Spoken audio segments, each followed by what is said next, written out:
Bonjour à toutes, bonjour à tous. Bonjour. Bonjour Juliette, Salut Thibaut. bonjour à toutes les personnes présentes. Merci beaucoup de nous rejoindre à midi pour ce webinaire. On a déjà pas mal de personnes qui sont connectées. On va pouvoir commencer doucement. Alors aujourd'hui, on va se retrouver pendant une heure, comme d'habitude, et on va parler d'un sujet que j'ai découvert avec Juliette, un sujet passionnant qui est le sujet de la négociation raisonnée.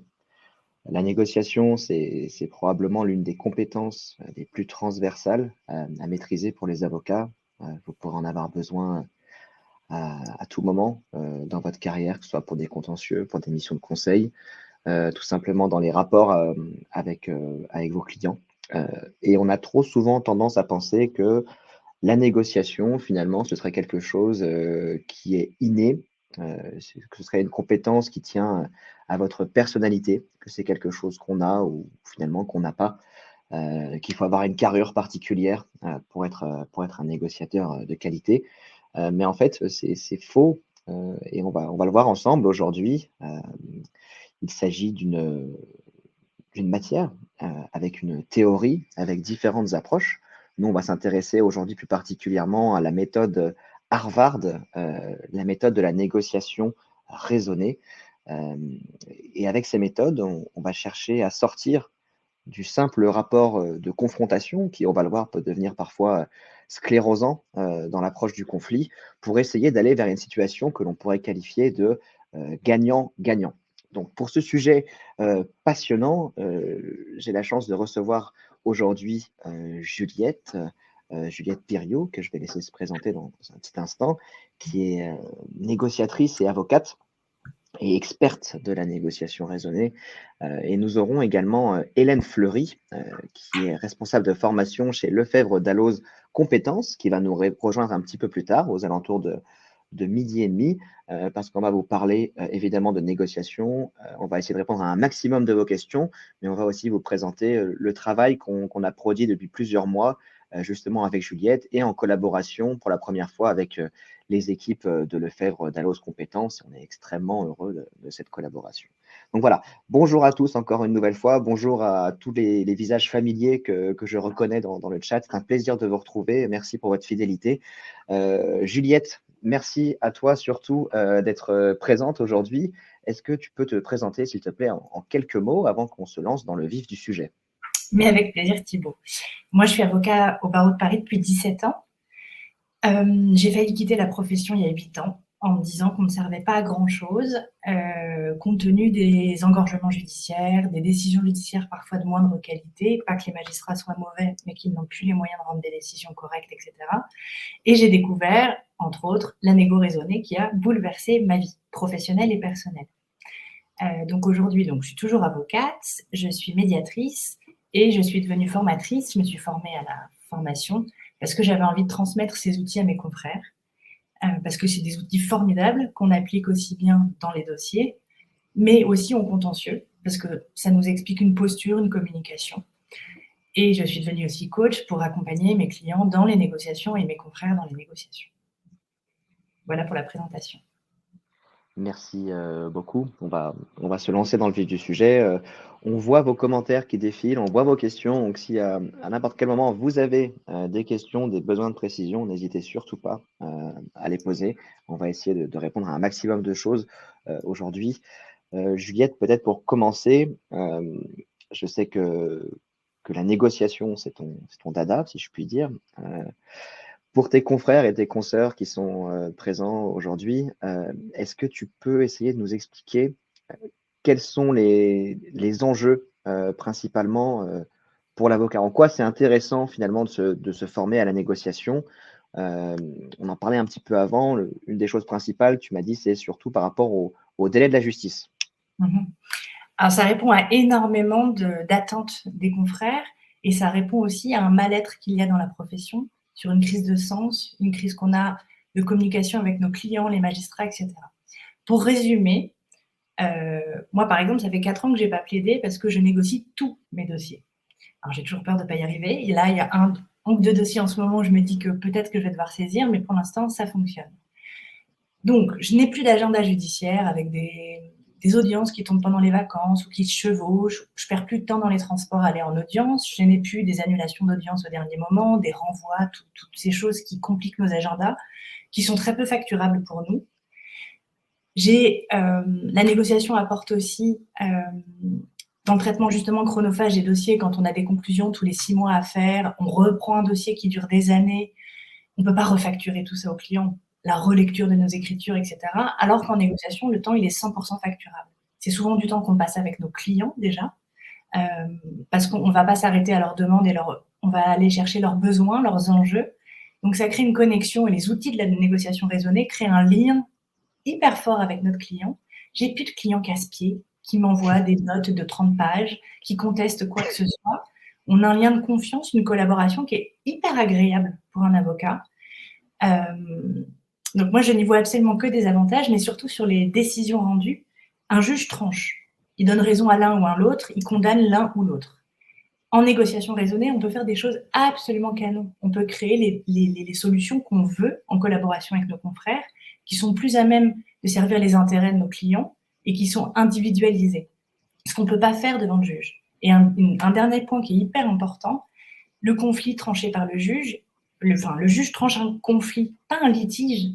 C'est ce qui émerge d'un litige en réalité, du différent. Sauf qu'en négociation raisonnée, on va aller dans le sous-jacent, on va aller dans la profondeur. Et donc là, ça donne un sens, parce que parfois, on sait très bien que, par exemple, en droit de la famille, on va régler une histoire de résidence ou d'inscription dans un collège privé. Mais il y en aura d'autres des sujets, parce que ce n'est pas les vrais sujets. Il y a d'autres vrais sujets qui n'ont pas été traités, et le juge n'est pas saisi de ça. En négociation raisonnée, on va en profondeur dans le conflit. On n'est pas psychologue, certes, mais on va en profondeur dans le conflit. Et donc, je trouve que le temps qu'on investit dans nos dossiers a un sens pour nous parce qu'on sait qu'on va réellement libérer nos clients du conflit. Et dans les délais de traitement, là où le judiciaire prend plusieurs années, en négo, en 3 à 6 mois, c'est réglé. Donc, c'est des dossiers plus facturables, avec des relations beaucoup plus agréables, avec plus de sens et d'impact. Donc, moi, en moyenne, tu es passé sur du 3 à 6 mois en moyenne sur le temps de complétion d'un dossier. Oui. Et est-ce que tu as pu avoir vraiment des comparaisons, des retours de tes clients, par exemple, sur des choses que tu as repris en cours de route avec cette méthode, sur justement la satisfaction côté client, sur justement le fond, sur le fond. Tu nous expliques que ce n'est pas seulement une décision qui est tranchée, on va au fond des choses.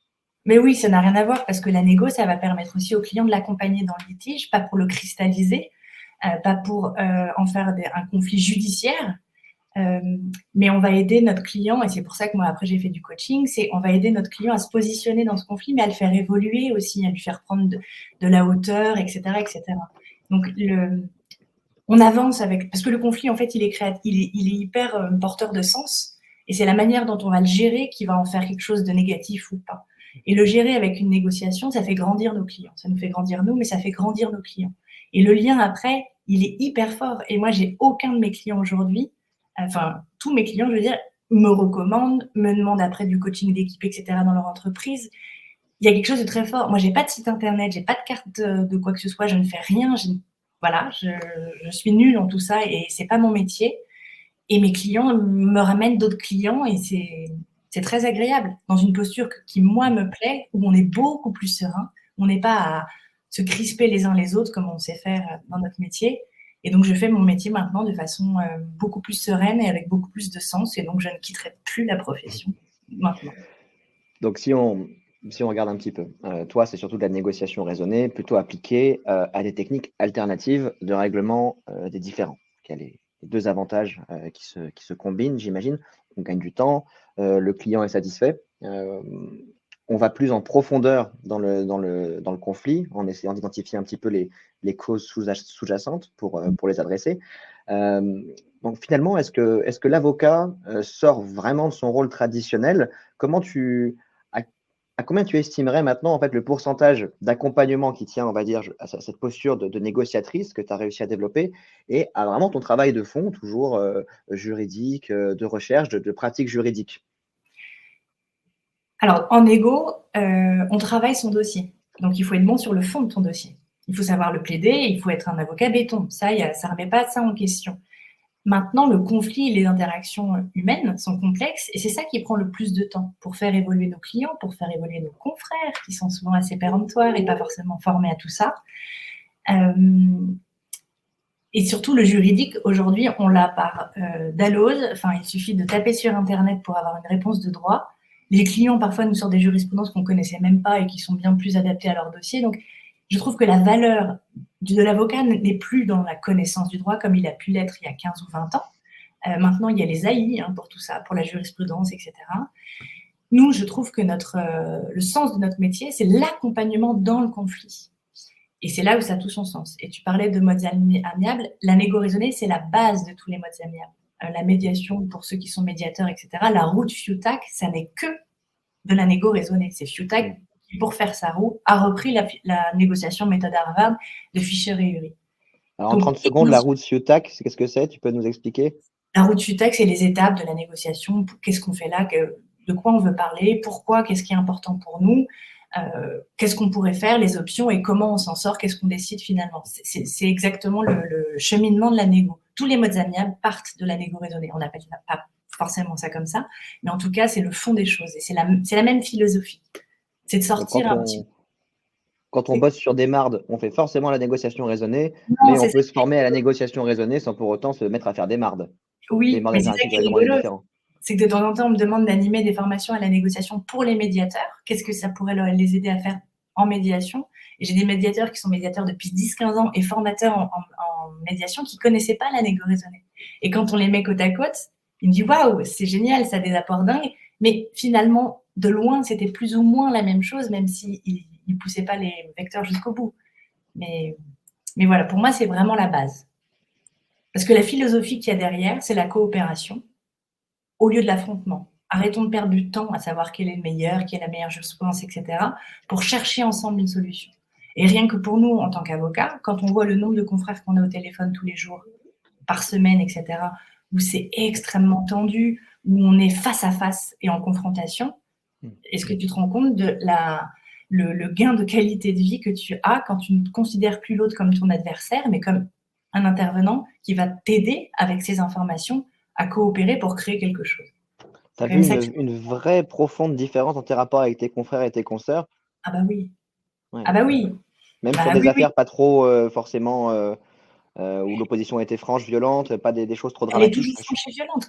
Quand tu saisis un avocat, vu le coup d'un avocat, de toute façon, les justiciables qui viennent nous voir, ils sont à ce qu'on appelle le stade 2 ou 3 du conflit. Donc, c'est un stade où on est un peu bête et on préfère faire du mal à l'autre, même si ça nous fait du mal. Donc, on est quand même dans un état d'esprit un petit peu, voilà, pas très constructif. Les confrères, parfois, épousent cet esprit pas très constructif. Mais en négo raisonné, on a des outils pour petit à petit les ramener à une autre posture. Je dis pas que c'est facile avec tous les confrères. La semaine dernière, j'en ai eu un qui m'a fait monter au plafond, mais je vais y travailler parce que j'ai la grille de lecture qu'il faut et je vais travailler à en faire un partenaire dans ce dossier plutôt qu'un adversaire. Ça prendra le temps que ça prendra, mais on va y arriver. Donc, quand tu parles de grille de lecture, on va y revenir un petit peu, mais ça veut dire qu'il y a véritablement, c'est pas juste des intuitions, des choses qu'on t'habitue à faire, c'est pas que des réflexes, il y a vraiment des outils que tu peux utiliser au quotidien pour t'aider à construire ta réflexion. Bien sûr, parce que la négo, elle est hyper contre-intuitive, la méthode Harvard. Pourquoi? Parce qu'on a en Europe un esprit disjonctif. Pour gagner, l'autre doit perdre. On a beaucoup de mal à comprendre qu'on peut tous gagner, en fait, et qu'on peut aussi tous perdre. Et c'est souvent ça qu'on fait en négo, quand on se fait sur la méthode traditionnelle. Donc, tant qu'on n'a pas changé d'état d'esprit, on risquera de se trouver dans cette impasse. Donc, oui, c'est contre-intuitif. Parce qu'on a, surtout un avocat, dans toutes les négos, on a besoin de cacher les infos. Moi, quand je les ai en formation, mes confrères, ils cachent les infos, ils veulent pas en donner à l'autre, ils pensent que ça va leur nuire. Et quand ils mettent tout sur la table, bah, ils réalisent qu'en fait, on fait des choses canon. Donc voilà, c'est un petit travail, un changement de posture, oui, effectivement. Bon, on va parler un petit peu plus concrètement de ce que ça implique, de ce que ça représente, peut-être les grands piliers de cette négociation raisonnée. Mais histoire de vraiment rester factuel, concret, est-ce que tu peux euh, peut-être nous partager une de tes affaires récentes ou marquantes qui illustre bien la particularité et l'opportunité de recourir à ce type de technique? Et de nouveau, j'encourage toutes les personnes présentes à ne pas hésiter à poser des questions. Ouais, moi je vais vous partager un de mes dossiers qui m'a beaucoup chamboulée. Donc je suis avocat maintenant exclusivement en droit du travail. J'assiste une salariée que j'avais divorcée quelques années avant et je l'assiste dans un contentieux où elle est en burn-out, elle est extrêmement mal, mais un burn-out comme moi, j'avais jamais accompagné quelqu'un. Elle était évidemment avec un psychiatre, avec différentes thérapies, elle en avait perdu la parole et elle avait des maux physiques. Donc moi j'avais jamais vu un burn-out qui avait eu autant d'impact. Elle était, mais voilà. Et c'était une femme brillante, etc., que moi j'ai connue 5 ans avant quand je l'ai divorcée, donc ça m'a fait bizarre. On aurait pu monter un dossier sur la faute de l'employeur, hyper compliqué à monter. Et puis quand on déconstruit tout ça, à la base, il y a des problèmes de communication essentiellement. Et donc c'est pas si flagrant. Et devant les prud'hommes, en 5 minutes, autant vous dire que c'est impossible à établir ce genre de dossier. J'ai eu une consoeur en face incroyable, qui n'était pas formée à la négo, mais on en a parlé ensemble. Et elle m'a dit, OK, je vais proposer d'organiser une réunion parce qu'en travaillant le dossier, parce que la négo, on travaille vraiment son dossier en amont. Et après, la négo peut durer 5 minutes, mais il y a un vrai travail en amont. Et un des intérêts de ma cliente, c'était la reconnaissance de sa souffrance, etc. Et je ne voyais pas d'autre moyen que de mettre en face à face la DRH et cette personne pour qu'elle puisse être entendue. D'être entendue, oui. Avant même la reconnaissance, c'était d'être entendue.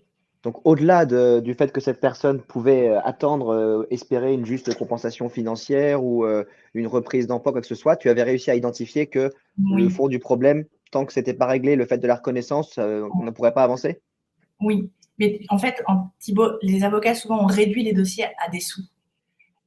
Et à combien il vaut. Mais en réalité, dans la vie des gens, c'est pas ça qui est intéressant. Et nombre de confrères sur les réseaux sociaux se plaignent quand ils ont, par exemple, une super décision qui leur donne gain de cause financièrement, en disant mais mon client est hyper ingrat, il m'a même pas remercié, il est dégoûté. Oui, pourquoi ? Parce qu'en général, un besoin principal, prioritaire, de reconnaissance, d'être entendu, n'a pas été satisfait. Et ça peut pas être satisfait devant le juge de toute façon. Donc, cette cliente, je l'ai préparée, je l'ai coachée pour ce rendez-vous, pour pouvoir s'exprimer de façon entendable, etc. On avait travaillé avec ma consoeur également, et on a eu ce rendez-vous complètement magique, où elle s'est exprimée, elle a beaucoup pleuré, et la DRH, qui au départ était fermée, ne pouvait pas entendre ce qu'elle disait, s'est effondrée. Il y a eu une rencontre humaine entre les deux, complètement incroyable. On n'a pas pris de décision, c'était pas le cadre de cette séance-là, c'était juste de l'écoute sur comment a vécu les choses la salariée, son histoire, sa façon de voir les choses. On a négocié avec ma consoeur en 1 heure, même pas, 15 jours après, parce que ça fait beaucoup avancer les choses, notamment ma cliente, qui dès le soir même se remettait à dormir, progressait dans sa guérison, etc. Elle avait besoin de ça. Et une fois que ça s'est dépassé, en général, les prétentions financières sont bien moindres que ceux qu'ils peuvent avoir au départ. Et ça, je l'aurais jamais.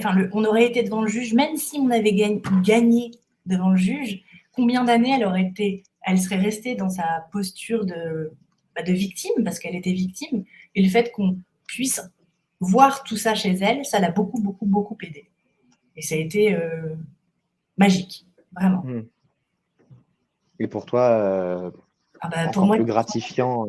Le sens que ça peut avoir, tu te dis waouh, j'ai vraiment aidé quelqu'un aujourd'hui. Pas qu'on n'aide pas de façon traditionnelle, mais je savais que cette personne, elle était sauvée, que maintenant, elle allait mettre son énergie ailleurs pour chercher autre chose, mais qu'on l'avait récupérée. Alors, bon nombre de burn-out, c'est la descente aux enfers. Hein. Même quand on a une décision, ça ne règle pas les choses.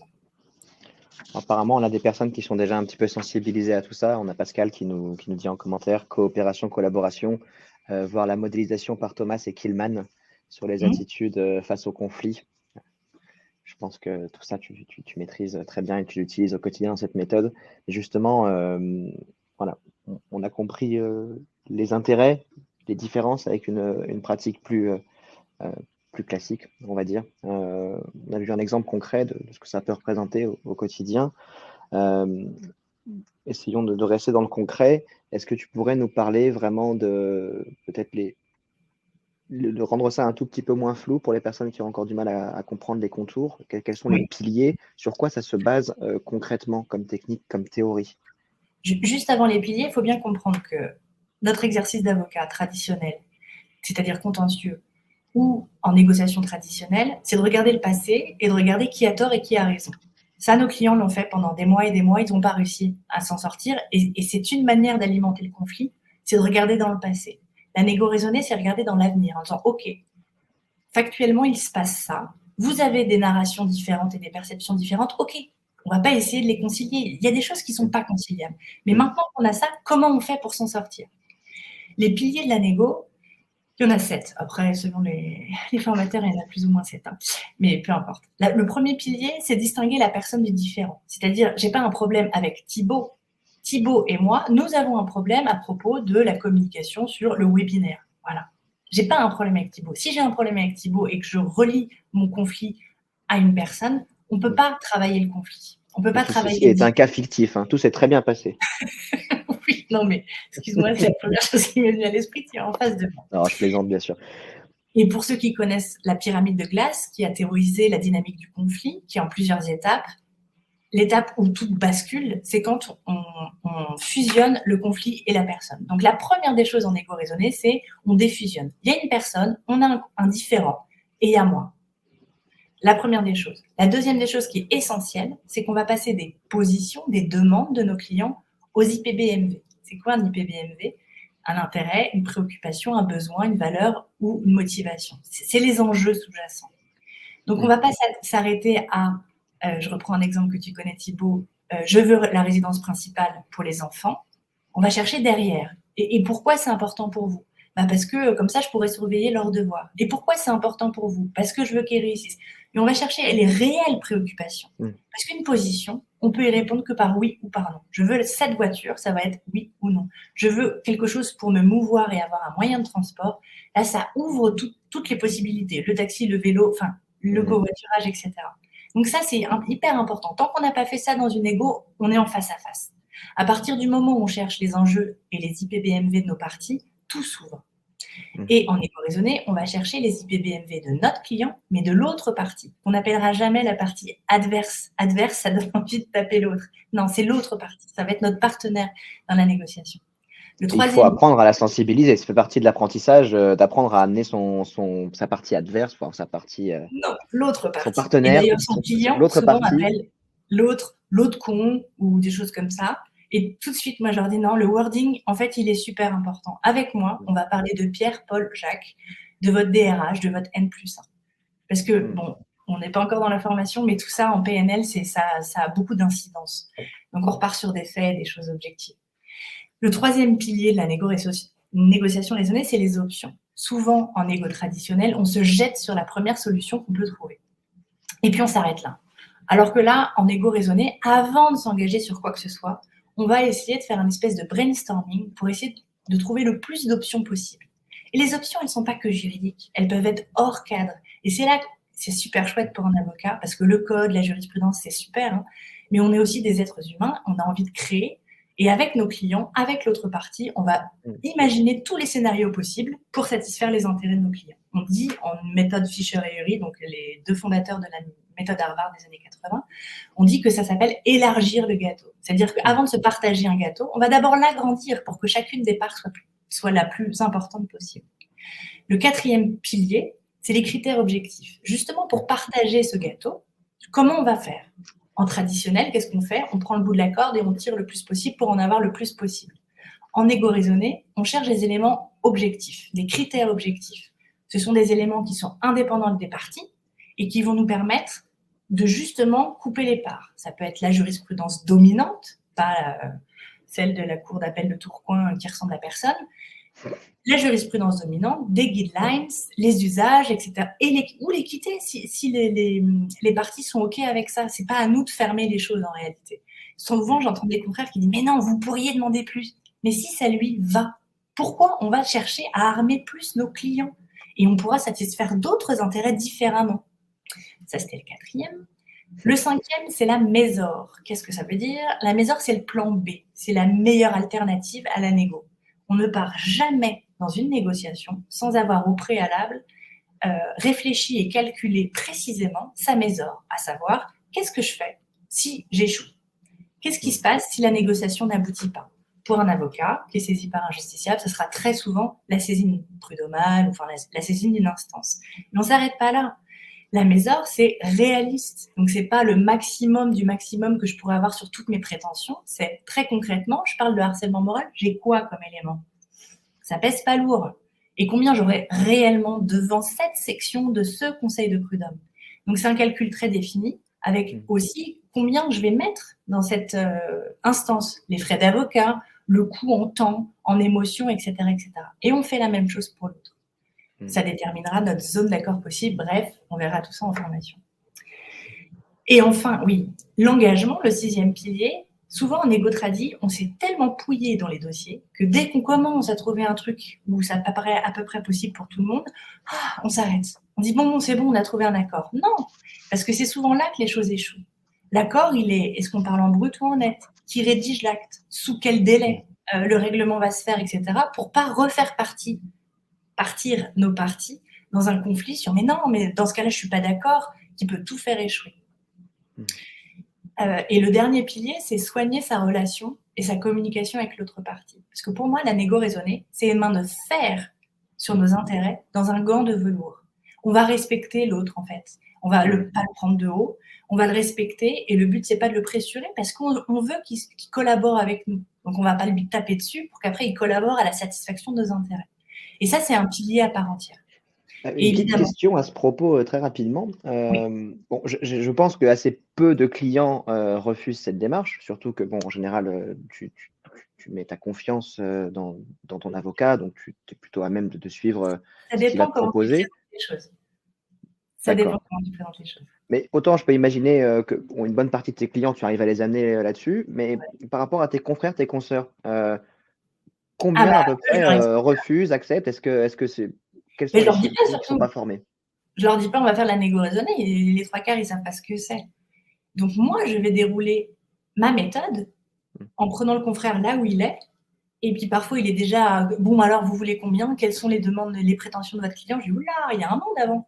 Et je vais essayer de l'emmener en arrière pour qu'on parle de faits, de représentation, etc. C'est pas toujours facile. Il y a des confrères qui sont formés déjà, donc c'est beaucoup plus facile. Il y en a qui sont plus ouverts. Et la semaine dernière, ça a été fait qui se coule. J'ai eu un matin un confrère hyper tradi qui m'a pressuré, menacé au téléphone. On s'était jamais eu. Dans l'après-midi, j'ai eu une consoeur qui me propose une visio pour qu'on parle de notre dossier, où on parle pendant 5 minutes de nos vacances avant de se mettre dans le fond des choses. Bah, on a trouvé une solution au dossier en 45 minutes. Voilà. Alors qu'avec mon confrère, ça va sans doute devoir se terminer par une saisine, des conclusions, puis finalement, peut-être qu'il va dire, bah, finalement, je veux bien négocier. Quelle perte de temps! Mais quelle perte de temps! À vue de nez, combien de tes confrères, de tes consoeurs refusent d'emblée cette approche? Ils refusent pas, ils sont en résistance parce qu'ils connaissent pas. Au départ, ils pensent que je vais, comment le dire de façon jolie? Que je vais leur planter un couteau dans le dos, en fait, parce que j'essaie d'être agréable et de créer un lien avec eux. Et ils sont dans la méfiance. Et puis, au bout d'un moment, quand ils voient qu'en fait, je suis pas du tout là pour tirer la corde juste sur moi, et que je leur dis: «Et votre client, qu'est-ce qui est le plus important pour lui?» Ils sont assez étonnés, en fait, de cette posture. Il y en a qui se détendent, il y en a qui sont méfiants jusqu'au bout. Bah, je m'adapte, en fait. Parce que la négo, il y a la méthode et les 7 piliers, OK, mais le plus important, c'est la posture et justement tous ces outils de communication, de grille d'analyse pour comprendre où est notre interlocuteur et comment le faire changer de posture pour le faire avancer. C'est ça le plus important. Et pour finir sur les 7 piliers, Pardon. la chose la plus importante que disait Fischer en présentant sa méthode, c'est préparer, préparer, préparer. Et pas préparer avec nos points forts, leurs points faibles. C'est souvent la façon dont on. Et j'étais la première à le faire. C'est comme ça qu'on prépare un peu nos dossiers. C'est préparer nos IPBMV, nos options, notre Mésor, etc. Il y a une vraie préparation qui peut être très longue. Mais après, il y a des négos, on a négocié en 10 minutes, 15 minutes, sans exagérer. Bon, C'est pas une méthode de feignant pour ceux qui veulent moins bosser. Ah non, bah non, la négo raisonnée, ça se bosse. Et d'ailleurs, parfois, on se dit, je vais pas y aller avec cette méthode parce que ça va être trop coûteux en temps et en énergie pour le résultat attendu. Par contre, au niveau des décisions, là, c'est incomparable sur la Bah, rapidité de ouais. bah Et sur oui. le temps facturable, ça, c'est extrêmement intéressant.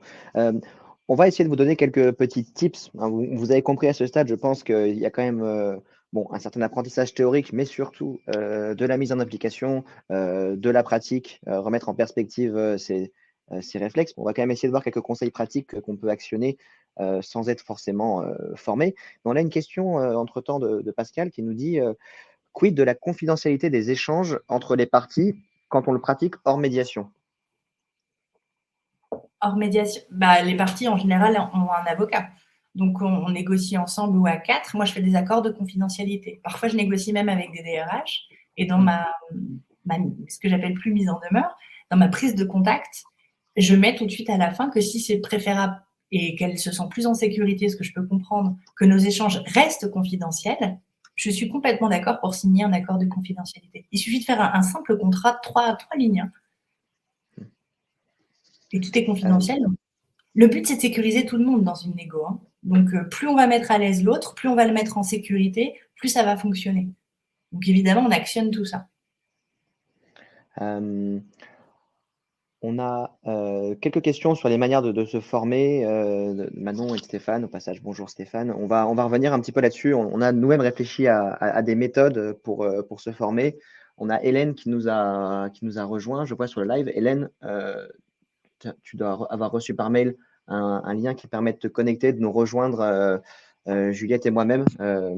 Comme ça, on termine sur notre dernier point vraiment pratique avant de parler un peu de ce qu'on a fait ensemble. Qu'est-ce qu'on peut mettre? Est-ce que tu as des choses, Juliette, qu'on peut actionner sans être formé dès aujourd'hui? Comment on peut changer ses rapports? Comment on peut prendre un petit peu de hauteur? Comment on peut s'ouvrir à tout ça?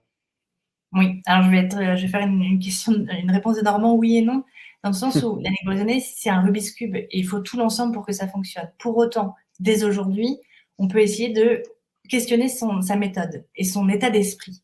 Il faut lâcher cette pensée disjonctive: «Je veux gagner, donc il doit perdre», et envisager la vie comme un jeu à somme nulle. Si je gagne 100, il doit avoir moins 100 parce que le tout, ça doit faire 0. C'est la première des choses. Toute notre énergie en négociation traditionnelle, c'est d'être péremptoire et sûr de nous, sauf qu'en négo méthode Harvard, c'est l'inverse. C'est d'avoir cette ouverture, cette humilité et ce doute, en fait, qui doit. Alors, c'est très compliqué pour un avocat, parce qu'il pense que devant son client, il ne doit pas douter. Sauf qu'on n'a jamais tous les éléments du puzzle. Donc, pour l'instant, on a une vision des choses avec les éléments qu'on a, et on invite l'autre partie à nous donner ces éléments pour avoir une vision un peu plus précise des choses. Et il faut être capable et le montrer à l'autre partie que, ben oui, on peut changer d'avis, on peut évoluer dans notre posture. Tant que vous serez péremptoire, vous aurez en miroir, c'est la systémie, en face quelqu'un de péremptoire. Plus vous dites, bah, moi j'ai ça, mais j'en sais rien, donnez-moi d'autres éléments, je vais peut-être changer d'avis, plus ça mettra un petit peu de souplesse dans la négociation. Le but, c'est pas de négocier contre l'autre, mais c'est de négocier avec l'autre. Ça, c'est le plus important. Donc, ça va être vraiment sur cette posture, une posture plus ouverte. Et une des choses qui est très, très importante à travailler avec vos clients, de toute façon, c'est les IPBMV. Dès demain, quand un client vous dit « je veux ci, je veux ça, j'exige ci, j'exige ça », ça va être de lui demander « pourquoi ?» Quel est l'objectif poursuivi? Et d'aller au bout de ces questions-là pour trouver l'intérêt sous-jacent. Parce que j'ai besoin d'être connu, parce que j'ai besoin. Voilà. Vous allez trouver la vraie chose pour laquelle vous battre, j'utilise ce mot, parce qu'en égo, on reste, c'est pas du bisounours, hein. Elle peut être dure, la négociation, mais respectueuse. Elle est dure sur le fond, mais respectueuse sur la forme. Alors, on a une question. On va vous t'envoyer le lien, Hélène. On va te l'envoyer te le renvoyer par mail et par SMS. Désolé pour l'interruption. Donc demain, même si on n'est pas formé et même si on n'est pas prêt tout de suite à rentrer dans cette pratique, on n'a pas forcément encore les armes, et même si on s'oriente sur un processus judiciaire, en fait, c'est toujours pertinent, même d'essayer d'explorer et de mieux comprendre son client avec ces questions de questionnement, même si on ne rentre pas dans une posture de négociation tout de suite, en fait. Évidemment. Même ne serait-ce que pour un contentieux. On va rechercher quoi exactement?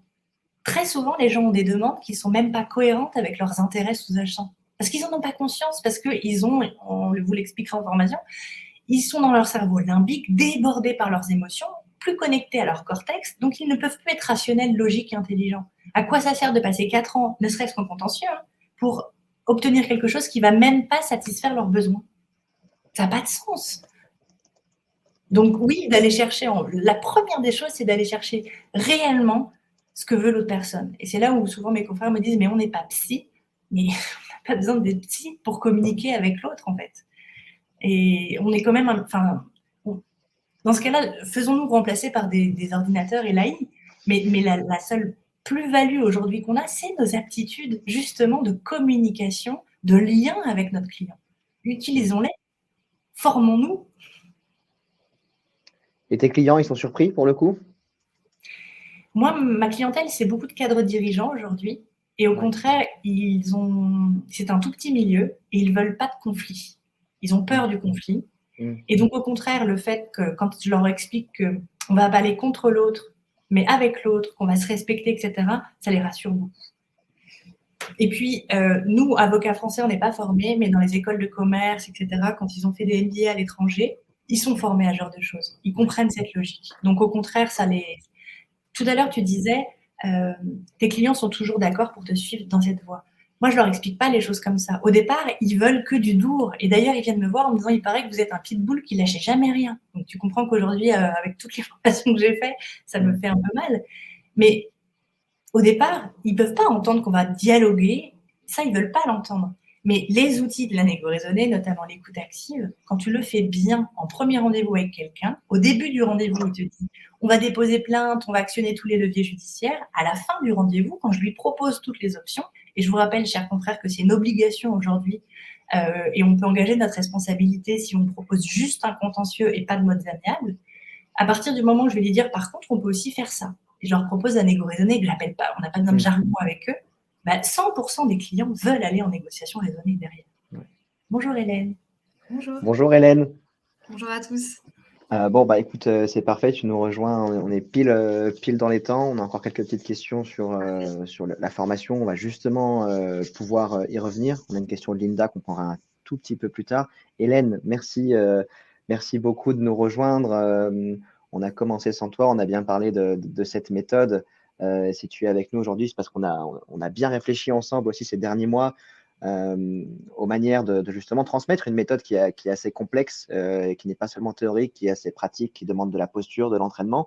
Peux-tu peut-être te présenter en une seconde, de dire pourquoi tu es avec nous, qu'est-ce qu'on a fait ensemble ces derniers mois? Tout à fait. Merci beaucoup Thibaut. Bonjour à tous. Donc je me présente Hélène Fleury. Donc je suis juriste de formation et je suis depuis plusieurs années responsable des formations chez Lefebvre Dalloz. Donc je suis en charge d'une partie de la conception de l'offre de formation et en particulier s'agissant des soft skills à développer pour les directions juridiques et les avocats. Voilà, d'où ma présence ici. Et c'est une collaboration effectivement de longue date puisque c'est un projet qui a été mûri avec SideQuest et Lefebvre Dalloz. C'est un véritable partenariat qui a été engagé il y a plusieurs mois puisque Lefebvre Dalloz a pris la décision en tant que groupe à dimension européenne d'incuber des startups qui effectivement étaient leaders sur le marché et afin d'enrichir notre offre de formation à la matière.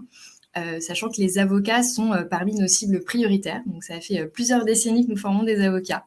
Et on a toujours à cœur d'avoir une offre innovante et de s'accompagner des meilleurs acteurs du marché. Donc, voilà, une belle collaboration et je suis ravie d'être là avec vous aujourd'hui. On est ravis qu'on soit avec toi. On va justement répondre aux quelques questions qui concernent directement la formation et vous expliquer un peu plus concrètement ce qu'on a fait ensemble ces derniers mois. En fait, avec les équipes de Lefebvre Dalloz Compétences, on réfléchit depuis un petit moment à des nouvelles modalités de formation. Comment est-ce qu'on peut rendre la formation plus efficace? Comment on peut s'assurer d'avoir de véritables compétences à la clé? Est-ce que tous les sujets peuvent-ils se faire simplement en un e-learning ou en une formation en présentiel? Malheureusement, non, ce n'est pas toujours le cas. Donc, on s'est intéressé à une méthode de formation qui s'appelle l'apprentissage social.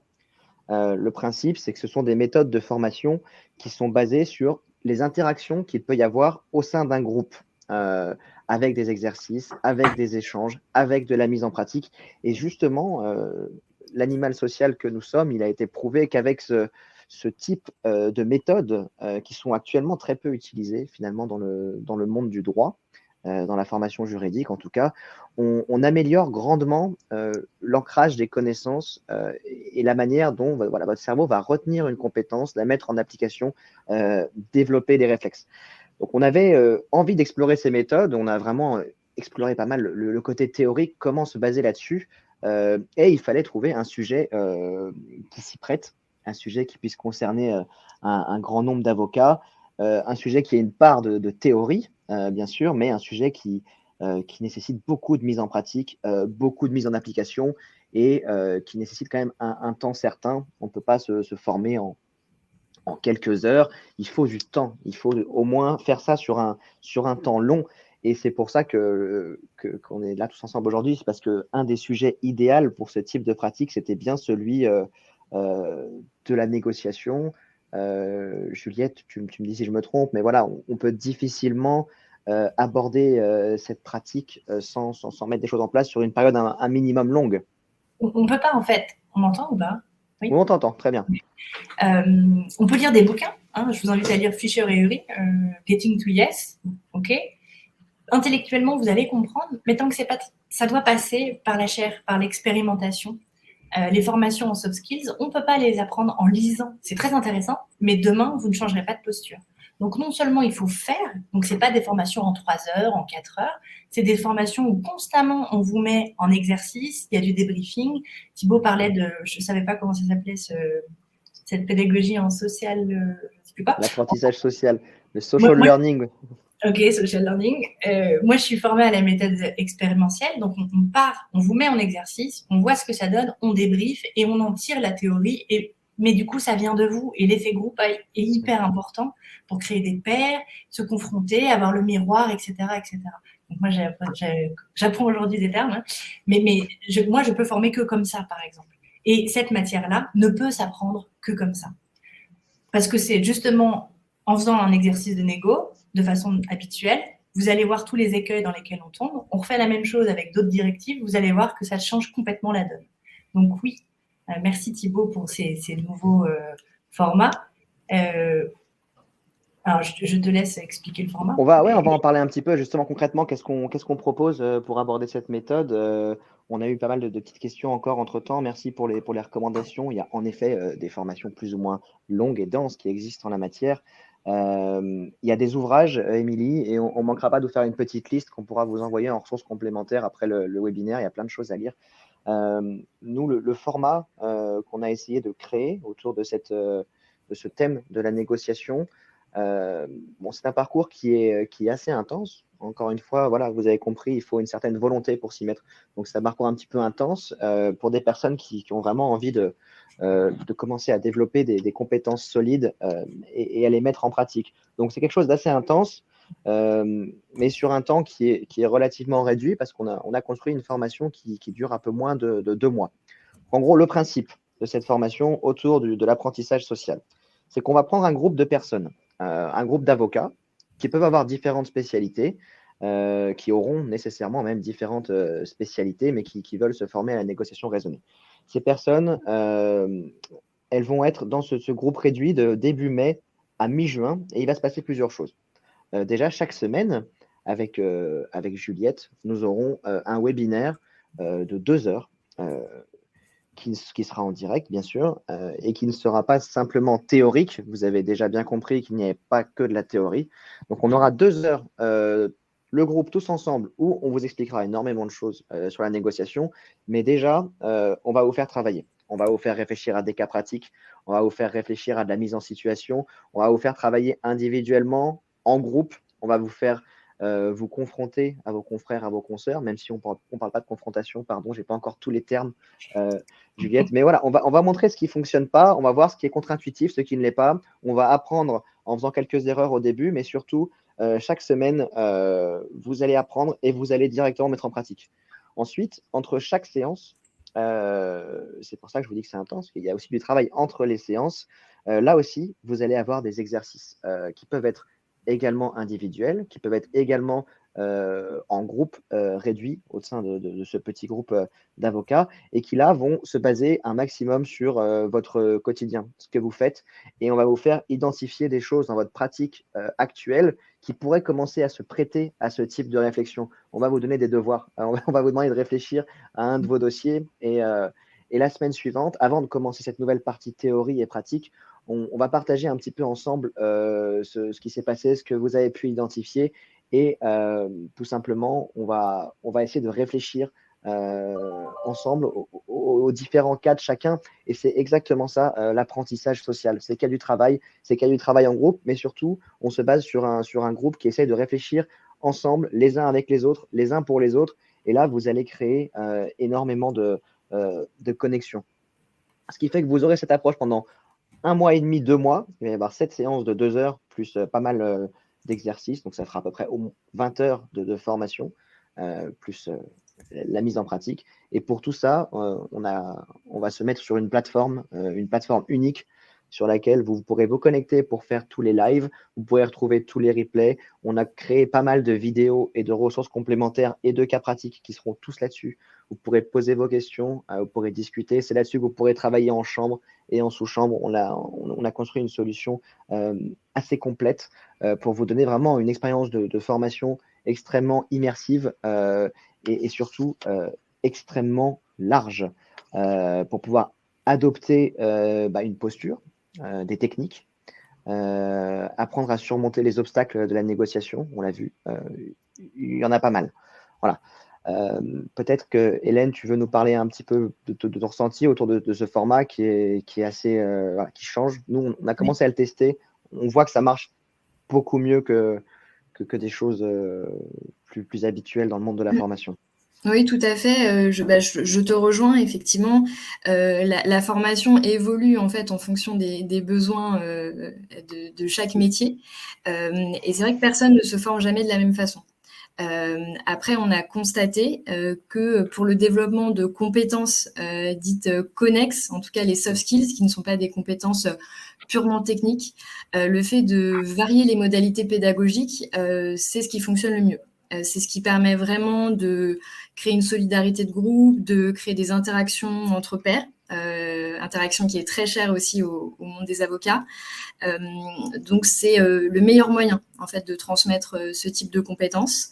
Ça permet d'impliquer davantage aussi, parce que comme tu le disais, c'est un parcours qui demande quand même un investissement long terme. Donc effectivement, il faut être capable de garder l'attention sur cette très longue période. Et le meilleur moyen, c'est justement de créer cette communauté. C'est une nouvelle façon de se former parce qu'effectivement, les avocats, mais d'autres professions ont des façons parfois classiques de le faire, c'est-à-dire de suivre des formations sur 1 ou 2 journées, de les suivre sous forme de conférences aussi également, de colloques. Donc voilà, c'est pour le monde de la formation continue, c'est une nouvelle approche et qui peut s'appliquer à tout type de métier, mais qui permettent de personnaliser aussi les choses. Parce que on a à cœur aussi de s'adapter aux contraintes du métier, parce que le métier d'avocat est très spécifique et il doit le rester, et la formation doit s'y adapter et non pas l'inverse. Voilà, donc c'est tout à fait dans l'air du temps et dans ce qu'on souhaite proposer aussi pour la formation des avocats à l'avenir. Merci beaucoup, Hélène. On va prendre quelques questions, mais peut-être juste pour terminer là-dessus, Juliette, toi, tu as déjà formé et accompagné pas mal de tes confrères et de tes consoeurs sur le sujet. Quel est ton sentiment sur cette approche un petit peu différente? Quel intérêt tu vois pour les Moi, ça fait avocats? 3 ans que je forme les confrères à la négo sur 4 jours. En général, c'est même pas encore assez. Évidemment, il y a des mises en exercice, etc. Le format là de SideQuest et d'Alloz est super parce que les gens qui peuvent pas accorder 4 jours, c'est très difficile de trouver un groupe d'avocats qui vont avoir 4 jours. Alors, en général, on fait 1 jour par semaine parce qu'il y a tellement de notions riches qu'il faut du temps pour digérer. Mais en général, moi, ça dure 1 mois et je les prends 1 jour par semaine pendant 4 semaines. Mais c'est dur de constituer des groupes. Et je comprends qu'un confrère n'ait pas toujours ses bons jours à consacrer. Là où il est super, ce format de SideQuest et de Dalloz, c'est que ça va être sur 2 heures à la pause déjeuner pendant 8 semaines. Donc oui, ça va être plus court, mais on va vous suivre comme ça pendant 2 mois. Et du coup, ça va, comme c'est très riche quand même, ça va vous permettre d'assimiler et vous accompagner dans le temps. Donc ça, c'est super. Après, attention, quand on dit que c'est un nouveau format, le social learning, etc., je regardais les commentaires, oui, il faut MEN, etc. Tout ça, on fait déjà, moi, ça fait 8 ans que je me forme à tout ce genre de trucs. On était déjà sur des jeux de rôle, sur des mises en... Là, moi, je trouve que c'est un format un peu plus coaching, dans le sens où, moi qui forme des avocats maintenant depuis 3 ans, au bout des 4 jours, souvent, ils me disent oui, et alors, c'est tout, c'est fini, parce qu'ils ont envie d'un accompagnement. Donc là, c'est chouette parce que ça va permettre dans le temps, pendant 2 mois, petit à petit de distiller en vous des éléments, d'être confronté avec le groupe et de pouvoir continuer à s'enrichir avec le groupe et de revoir le formateur, en l'occurrence moi, pour vous remettre la semaine d'après, hop, s'il y a quelque chose à reprendre, etc.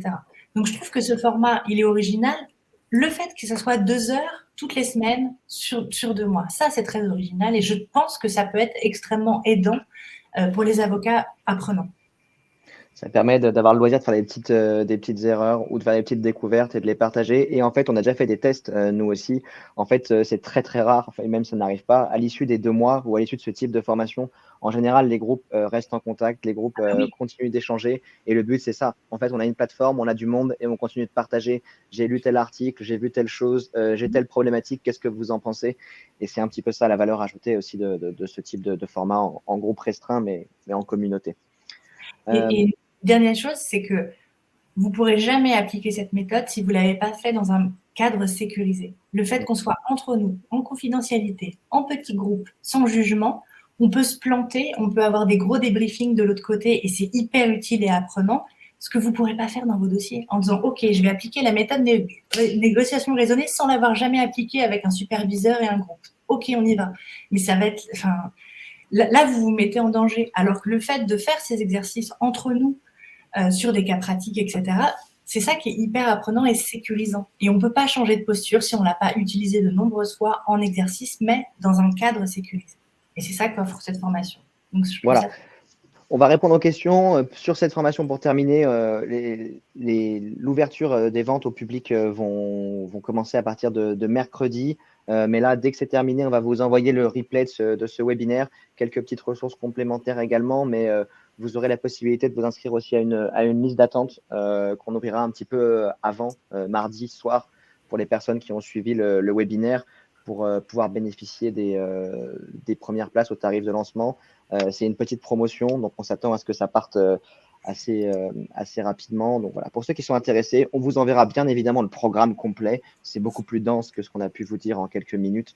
Et vous pourrez éventuellement vous inscrire à la liste d'attente si ça vous intéresse. Et on va essayer de prendre quelques questions maintenant pour le temps qui nous reste. Il y avait une question intéressante, toutes les questions sont intéressantes, hein, mais il y avait une question sur la reconnaissance officielle de la négociation raisonnée. Est-ce que c'est une spécialité, un certificat, un diplôme? Et également la différence avec le processus collaboratif, ça aussi c'est intéressant. Alors, il n'y a pas de certificat ni quoi que ce soit. Et d'ailleurs, quand on fait des formations, quand je les enregistre au CNB pour les miennes, je suis obligée d'aller dans vie professionnelle parce qu'on n'a même pas d'onglet sur les soft skills chez les avocats. On peut être fiscaliste, machin, mais le reste, c'est dans la case divers. Bon. Pour ce qui est du processus collaboratif, le processus collaboratif, c'est de la négociation raisonnée. Moi, je suis formatrice à la FPDC, j'ai été formatrice, je ne le fais plus maintenant, mais c'est de la négociation raisonnée. La seule différence, c'est que l'autre partie, l'autre avocat, est formé également à la méthode de négociation raisonnée et qu'on signe un contrat à 4 sur la confidentialité, etc. Sauf que dans la vraie vie, on n'est pas suffisamment nombreux à être formés au processus collaboratif. Et du coup, le temps de trouver un confrère qui, lui, est formé. Moi, par exemple, je suis avocat en droit du travail côté salarié. Si l'avocat de X boîte, et ça sera toujours son avocat pendant 10-15 ans, n'est pas formé au droit collaboratif, je ne peux pas en faire. Parce qu'on peut faire du droit collaboratif qu'avec des avocats formés au droit collaboratif. Donc, la négociation raisonnée, elle est tout terrain, en fait. Parce que si l'autre est formé, génial, ça va être super agréable, on peut même se faire une négo au restaurant et c'est hyper agréable. Il n'est pas formé, tant pis. Je vais prendre mon K4 et puis je vais explorer des sentiers jusqu'à trouver mes 7 piliers, hop, construire doucement mon dossier et terminer sur quelque chose de constructif. Merci beaucoup, Juliette. Donc, on a une question entre-temps sur la taille des groupes d'avocats qu'on entend créer. Ce sera des groupes de taille réduite, comme on disait, ce sera 15 personnes maximum. On va voir au fur et à mesure que le groupe se construit, mais on ne dépassera pas cette jauge de 15 personnes. Faut-il impérativement être avocat pour suivre la formation? Oui, c'est une formation qui a été créée par et pour des avocats. Bien sûr, il y a des situations un peu particulières, des fois, d'avocats qui changent d'orientation. S'il y a des cas particuliers, venez nous voir et on essaiera de réfléchir avec vous si c'est opportun ou pas. Mais on a réfléchi tout ça pour les avocats. On a Pascal qui nous dit qu'il est question de créer justement cette spécialisation sur les modes alternatifs de règlement des différends et qui est actuellement discuté. On avait une autre question. Je vais remonter un tout petit peu plus haut. Non, il ne faut pas être de la même région. Je réponds à Véronique directement. Ah, oui, alors si on n'a pas été assez clair là-dessus, Véronique, que je salue aussi au passage, les avocats, qu'ils soient parisiens ou lyonnais ou où qu'ils soient, peuvent le suivre parce que c'est une formation qui est à distance. Donc les webinaires, ce seront chaque semaine en direct, mais à distance. Et le groupe, c'est un groupe qui sera en ligne. On se donne la possibilité quand même d'essayer de terminer en se faisant une soirée tous ensemble, si on y arrive. Et de se rencontrer, mais c'est une formation qui a été prévue pour justement aussi allier tous les avantages du e-learning. C'est qu'on peut le suivre d'où on veut, comme on veut, et on ne fait pas de l'entre-soi sur des barreaux qui ont les moyens d'organiser des formations comme ça. On peut être dans n'importe quel barreau et toujours suivre ces choses-là. Si vous avez d'autres questions, n'hésitez surtout pas. Il nous reste encore 2 petites minutes. Je rajouterais pour Véronique que ça vous initiera, ça vous mettra le pied à l'étrier pour prendre des dossiers qui ne sont pas de votre région, puisque comme vous ne dépendrez plus des jugements et des juges et de la territorialité, moi je négocie des dossiers de partout, en fait. Je ne suis plus attachée à Paris, à ma clientèle parisienne ou pas. C'est ça qui est chouette avec la négo. Est-ce qu'il est possible de suivre depuis les dom-tom? Alors, Audrey, on a déjà eu des formations de ce format-là et on avait des personnes dans les dom-tom. Ici, il faut juste savoir que la formation aura lieu tous les mardis de 11h à 13h. Donc, à vous de voir par rapport au décalage horaire si ça rentre dans des heures qui ne sont pas trop tôt pour vous. Mais il n'y a aucun problème, évidemment, avec grand plaisir. On a encore des petites questions. Est-ce que c'est compatible avec la formation? Pardon? Je réponds à Linda, qui fait 2 fois sa question. Ah, voilà, pardon, c'est celle-ci que j'avais montée, que je cherchais. Oui, on peut le faire à du recouvrement de créances pures. On peut le faire sur toutes les problématiques. Je réponds peut-être à Eric. La différence entre PNL et NR, rien à voir. PNL, c'est de la communication. On en parlera et on utilise beaucoup de techniques de PNL qu'on n'appelle pas forcément comme ça, c'est du jargon, on s'en fiche. La NR, c'est complètement autre chose. C'est une méthode de négociation, là où la PNL n'est que de la communication. On a Océane qui nous pose une question très spécifique par rapport à nos autres formations qu'on propose. Oui, Océane, c'est complètement compatible. Je reviendrai vers vous après si vous souhaitez en reparler, mais ce sont des matières différentes et il n'y a aucun problème de chevauchement, en tout cas en termes d'agenda sur ces différents formats. On a le temps pour peut-être une ou deux dernières questions. Encore une fois, vous recevrez dans la foulée le replay et on reste bien sûr disponible pour répondre à vos questions sur cette matière de manière générale, plus particulièrement sur la formation. Sinon, je vais commencer tout doucement à remercier Juliette et Hélène pour leur présence, bien sûr, mais pour tout ce travail qu'on a fourni ensemble ces derniers mois et qui s'est passé de manière très agréable. Donc on est très heureux d'avoir pu vous dévoiler un petit peu tout ça. Et on est impatient de lancer ce format sur lequel on a mis beaucoup d'énergie et de dynamisme. Quel sera le tarif, Stéphanie? Vous allez avoir tout ça par mail juste après avec le programme et tous les détails.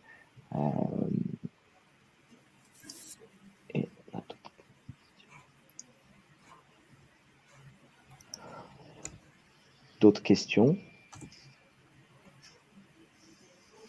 Bon, on est à 1 heure pile. Merci beaucoup Juliette, merci Hélène, merci à toutes et à tous pour votre présence nombreuse. On est presque monté à 100 personnes à un moment donné. Donc voilà, merci beaucoup, c'était très agréable. Et sinon, je vous souhaite bon appétit et je vous dis à la prochaine fois pour un prochain webinaire. Bonne journée. Beaucoup. Bon appétit à tous. Très bonne journée. Merci beaucoup. Au revoir.